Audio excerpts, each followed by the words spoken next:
Take a look at a modern professional couple. Let us call them Emily and David. Emily works in corporate communications, earning $68,000 a year. David is a senior systems analyst bringing home $84,000. Together, their household income sits at a robust $152,000. By almost every statistical measure in the developed world, they are the elite. They are comfortably within the top 15 to 20% of earners. On paper, their life should be a series of triumphs, a massive investment portfolio, a fortress of an emergency fund, and the kind of financial breathing room that allows for spontaneous travel and total security. But behind the front door of their suburban home, the atmosphere is heavy with a quiet, grinding desperation. They are not living a dream, they are surviving a nightmare. Last Tuesday, Emily's car had a total engine failure. The estimate for the repair was $1,600. For a family earning over $150,000, this should be a minor blip on the radar. Instead, it triggered a domestic crisis. They did not have the cash. That repair was charged to a credit card already carrying a balance at a 24% interest rate. Emily and David followed the blueprint to the letter. They secured the elite degrees. They landed the competitive salaries. They moved into the right zip code where the schools have the highest ratings. They did everything society told them was necessary to arrive. So why do they feel like they are gasping for air? Why is a household making over $150,000 one missed paycheck away from total insolvency? If you have ever stared at your combined income and thought, we make far too much money to feel this suffocatingly broke, you are not imagining things.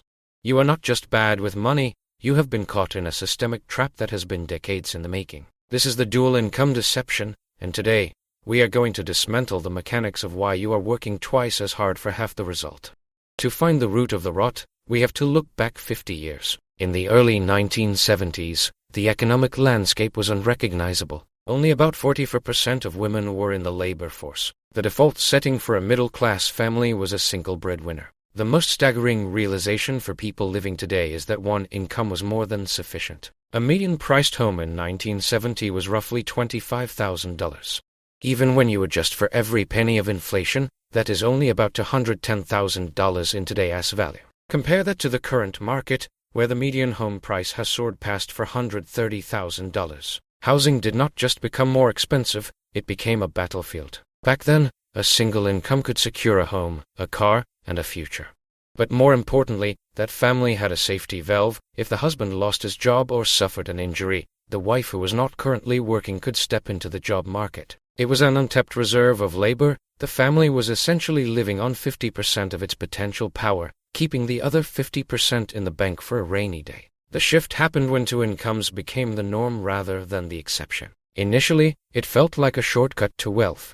But as every family in the neighborhood added a second paycheck, the prices of the most important things, housing in safe districts and quality education, were bid up by a desperate crowd. The bonus income was instantly cannibalized by the market. We did not get richer, we just raised the cost of admission to the middle class. Today, you need two people working full-time just to afford the exact same life that one person could buy 50 years ago.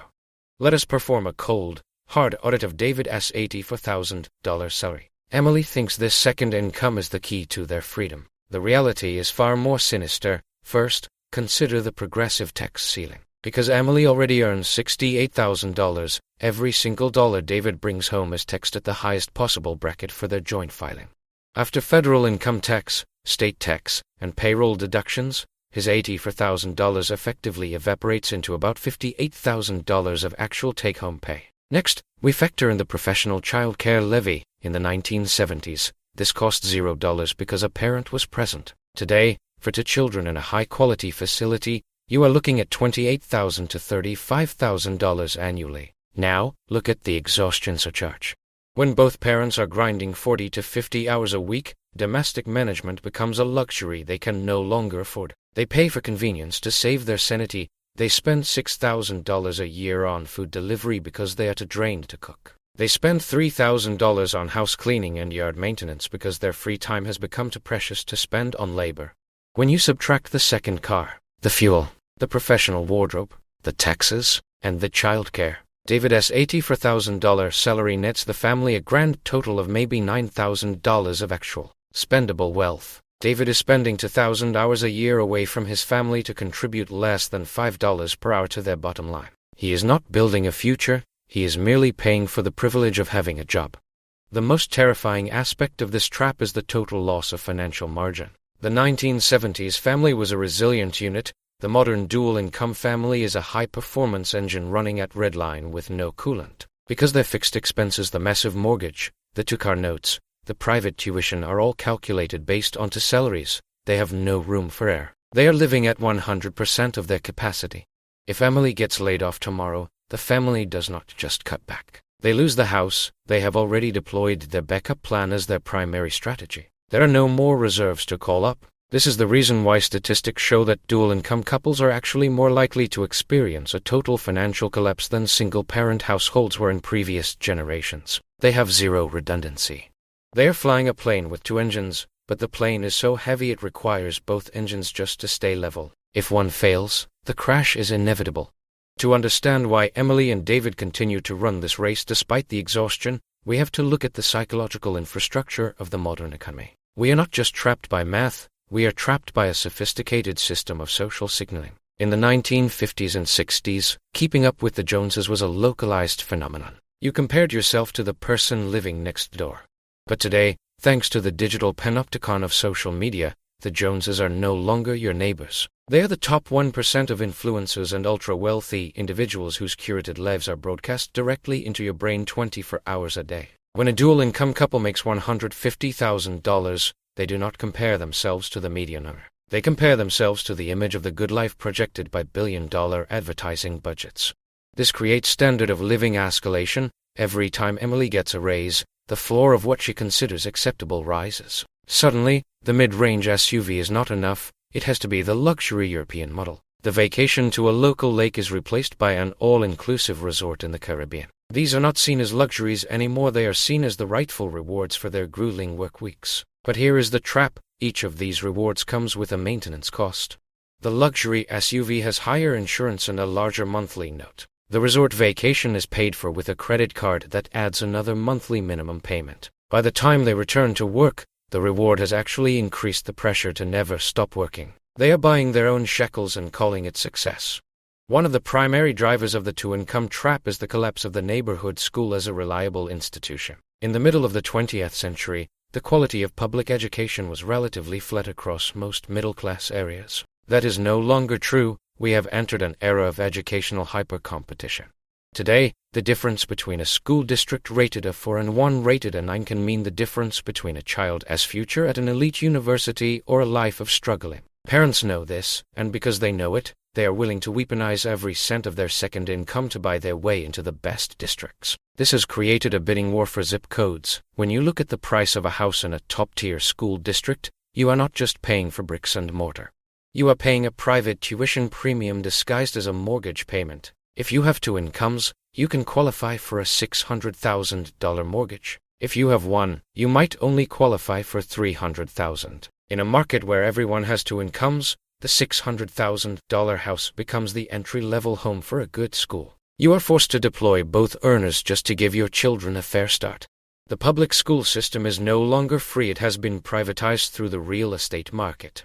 We also have to discuss the changing nature of work itself. In 1970, job security was a real concept. If you worked for a major corporation, you likely had a pension and a clear path to retirement. Today, we live in the era of at-will employment. Even high-earning professionals like Emily and David are cost centers on a balance sheet. At any moment, a consultant can decide that their department is redundant, and their $150,000 income can vanish in a single afternoon. In the two-income trap, families treat their salaries as permanent, but their expenses as fixed. This is a catastrophic mismatch. They take on 30-year mortgages based on a job that might not last 30 weeks. Because they have no safety valve, a single layoff does not just mean a lifestyle change, it means total foreclosure. The wealthy broke are living on a knife's edge, pretending that a high salary is the same thing as high security. It is not. How do we dismantle a trap you have already stepped into? You have to execute a strategic retreat. The only way to win this game is to refuse to play by the double income rules. You must aggressively pivot toward a one-income foundation. Step 1. The one-income simulation. Before you make any radical changes, you must start the simulation. For the next 6 months, try to live entirely on the smaller of your two salaries. The larger salary should be moved to a separate, untouchable account the moment it hits your bank. This will reveal the exhaustion spending you can eliminate and show you exactly how much life you can actually afford without being a slave to the machine. Step 2. Aggressive deleveraging. The trap is held together by debt. You must use the second income as a tactical weapon to destroy these liabilities. Do not invest in the stock market until your consumer debt is zero. Why? Because a 24% interest rate on a credit card is a guaranteed loss that no investment can beat. Step 3. Re-evaluating the career. You have to ask the hard question, is this second career actually profitable? If David earns $84,000, but after taxes, childcare, commuting, and exhaustion expenses, the family only keeps $9,000, David is working a full-time job for less than $5 an hour. It may be more profitable for one parent to step back, eliminate the childcare and convenience costs, and manage the household production. Step 4. The 12-month fortress. Most financial experts recommend a 3-month emergency fund. In the 2-income trap, that is not enough. You need 12 months. Why? Because if the trap snaps, you need enough time to completely pivot your life, to sell the house, to move to a cheaper area, or to retrain. 12 months of cash is the only thing that provides structural silence. Real wealth is not defined by a 6-figure salary. Real wealth is defined by options. Emily and David make $150 to $1,000, but they are prisoners. They have no choice but to keep running, because the moment they stop, the debt catches up. True freedom is the ability to say no to the promotion that requires more travel, no to the toxic culture of a high-pressure office, no to the fear of the unknown. The dual income trap only works if you keep your eyes on the gross income and ignore the net reality. Stop bidding against your neighbors for a life you cannot actually afford. Build a foundation that can stand on one leg, so that you can finally use your other leg to walk away from the race. True success in the 21st century is not about how much you earn, it is about how much you do not need. It is about building a life that is anti-fragile.